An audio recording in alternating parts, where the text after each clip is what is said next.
I wrote a film about 8 children. You know, what the f*** was I thinking?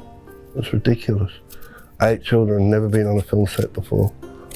That nearly killed me. It's about survival, I guess. It's a clash of thoughts and ideas, a Western idea of religion and indigenous idea of spirituality that's connected to culture, and it's about a new boy who rocks up at an orphanage run by a nun, and his journey to try and get to the front of the line to get the porridge first. That's what the new boy's about. He has a passion for Christ, and I feel that he may even follow in my footsteps. It's probably taken 18 years because it wasn't written very well at the beginning, and it wasn't conceived properly, and it wasn't thought out. It's a good idea, but just its arc and actually who the protagonists and the antagonists were, or maybe what was wrong. So you make more movies and you become a better filmmaker. There's no geniuses at this right off the bat. It actually takes a lot of hard work and a lot of thought, and I think maybe I needed to become a better filmmaker and a better human being to actually tackle this one. The film's set in the 40s. It's set in a wheat belt district. It could have been Victoria, it could have been New South Wales, but for some reason the town of Burra, whenever I drive from Alice Springs to Sydney, because I like to drive rather than fly, so I'd always be driving through the South Australia in a little town called Burra, and you know, I had this film for 18 years in the back of my head, and I'd always go, that's the perfect place to make this film. It's an incredibly romantic place, even though it's not. You know, it's a man-made disaster. You know, all the trees were cut down, it's turned into wheat fields. It's an absolute disgrace of what we do to this country, but it's beautiful in its own ugly way.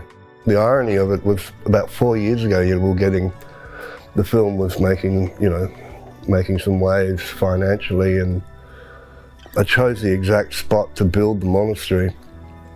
And then over the coming years of, finding the last bit of investment, we went back and we decided, yeah, it's the right place. But over those years, 150 wind turbines have been built on the hills. So, we love sustainable energy and that sort of stuff, but it became an absolute disaster financially because we had to paint them all out, so I kept the same location. But we had to paint out all these windmills over the years that it took to actually finance it, so it's strange. You hear those stories of directors who look at 10,000 children. That didn't happen in this. Aswan was the second child I looked at. Anush, an amazing casting agent, put a call out. We got, sent through a couple of kids, and there he was, and I was like, well, that was way too easy. Rule number one of casting for me is to find people who actually have lived that life. It's pretty simple. So, that's how I work. You go and look in communities, you find what you want, because these children are actually they've lived that role, or they've lived that life. Same with all the other kids, we wanted to cast them from South Australia, so we did a call out to schools from Adelaide to Port Augusta and, and beyond. And these amazing children rocked up. Every day I'd watch them get off the coaster bus, and the madness that would ensue. And the blood would drain in the morning before we do our first scene. And I go, what were you thinking? What were you thinking? And then they'd do one scene and I'd go, oh my God, thank you, universe, these kids are amazing. And the film is becoming, the film has been born because of these kids and their performances. We got through it. And they're beautiful, I love them all.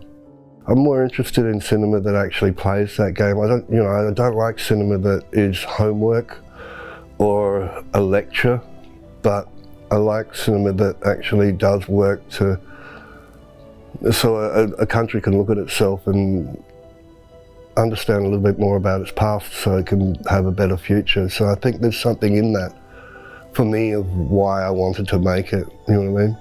Yeah.